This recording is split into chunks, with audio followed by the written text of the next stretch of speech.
Unismu Makassar dapat lampu hijau buka pendidikan profesi apoteker. Status BLUD diterapkan, RSUD Syekh Yusuf masuki era pengelolaan mandiri. Pelantikan Dirut PDAM Makassar tunggu evaluasi Kemendagri.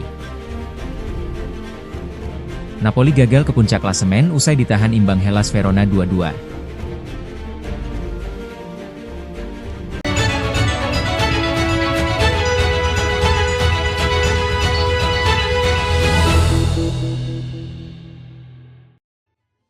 Universitas Muhammadiyah Makassar resmi mengantongi izin pembukaan program studi pendidikan profesi apoteker, PSPA.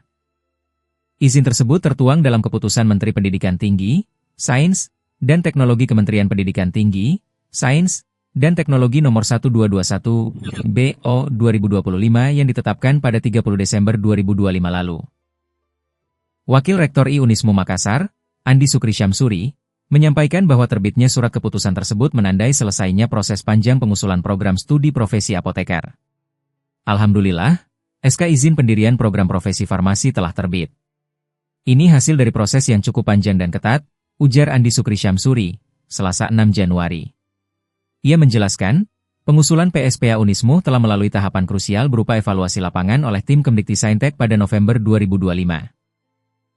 Seluruh catatan dan rekomendasi evaluator, kata dia, ditindaklanjuti secara serius oleh pihak kampus. Sementara itu, Rektor Unismu Makassar, ABD Rahim Nanda, menyebut izin operasional tersebut sebagai langkah strategis untuk memperluas peran Unismu dalam pengembangan pendidikan kesehatan. Kami menyiapkan proses akademik dan administratif dengan sungguh-sungguh. Setiap catatan hasil evaluasi kami tindak lanjuti sebagai bagian dari komitmen menjaga mutu, kata Rahim Nanda. Ia menambahkan, pembukaan pendidikan profesi apoteker diharapkan mampu menjawab kebutuhan tenaga kefarmasian, khususnya di Sulawesi Selatan dan kawasan timur Indonesia.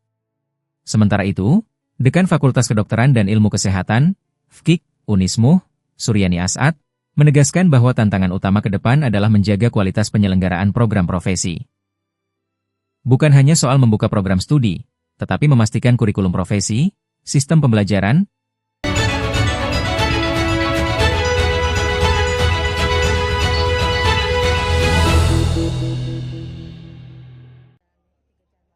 Pemerintah Kabupaten Goa resmi menerapkan status Badan Layanan Umum Daerah, BLUD, pada RSUD Syekh Yusuf.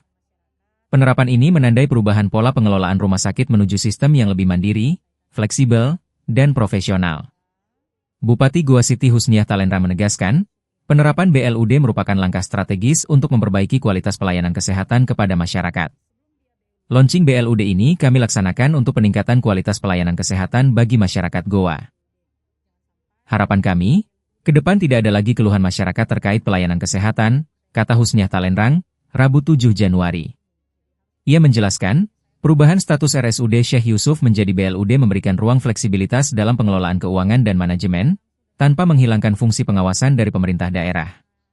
Pengelolaan dilakukan oleh rumah sakit, namun tetap dalam pengawasan pemerintah. Semua harus terukur, profesional, dan sesuai target, tegasnya. Menurut Husniah, penerapan BLUD bertumpu pada peningkatan kinerja pelayanan publik, fleksibilitas pengelolaan keuangan, serta tata kelola rumah sakit yang akuntabel dan transparan. Status BLUD bukan tujuan akhir, tetapi alat untuk mempercepat peningkatan kualitas layanan. Orientasi utama tetap pelayanan publik yang cepat, mudah, dan berkeadilan, ujarnya.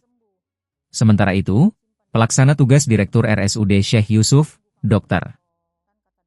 Ghaffar, menyebut penerapan BLUD sebagai tonggak penting dalam transformasi manajemen rumah sakit. Status BLUD memberi ruang bagi kami untuk mengelola rumah sakit secara lebih mandiri dan fleksibel, namun tetap berorientasi penuh pada pelayanan kepada masyarakat, kata Ghaffar. Ia menambahkan, dengan status BLUD, tanggung jawab manajemen rumah sakit semakin besar.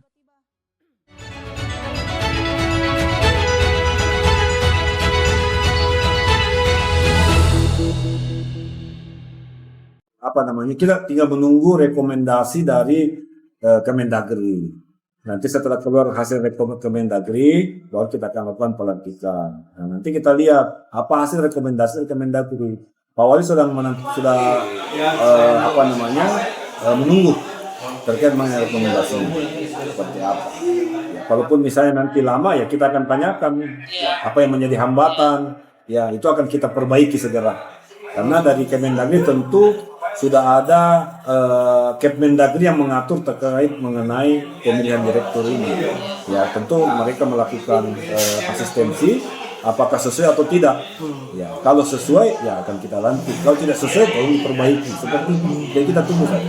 Pak, sebagai ketua DPAK, kita lihat kinerjanya PLT ini setelah diangkat. Ya saya kira untuk terkait mengenai kinerja berjalan dengan normatif, ya kemudian sudah ada efisiensi yang dilakukan, kemudian kita sementara melakukan mengundang pengawas internal maupun eksternal untuk melihat dan memeriksa kinerja dari PDAM. Apakah efektif, apakah efisien, apakah terjadi pemborosan di situ. Nah itu dulu yang kita lihat.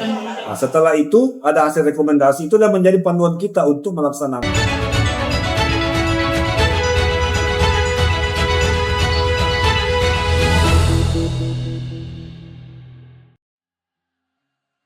Napoli gagal merebut puncak klasemen Liga Italia setelah hanya mampu bermain imbang 2-2 saat menjamu Hellas Verona pada laga Giornata ke-19 Serie A di Stadion Diego Armando Maradona.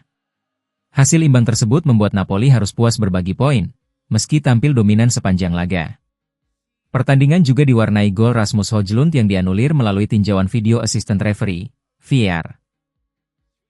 Tambahan 1 poin membuat Napoli tertahan di peringkat ketiga klasemen sementara Serie A dengan 38 poin, tertinggal 1 angka dari Inter Milan yang berada di posisi puncak.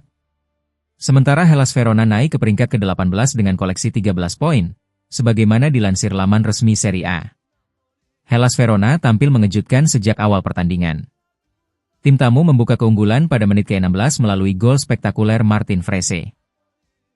Berawal dari umpan tarik Cheiv Niasse, Freese menyambar bola dengan sentuhan backheel membelakangi gawang yang tak mampu diantisipasi kiper Napoli.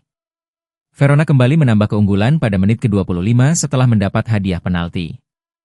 Bek Napoli Alessandro Buongiorno dinilai melakukan handball di dalam kotak terlarang.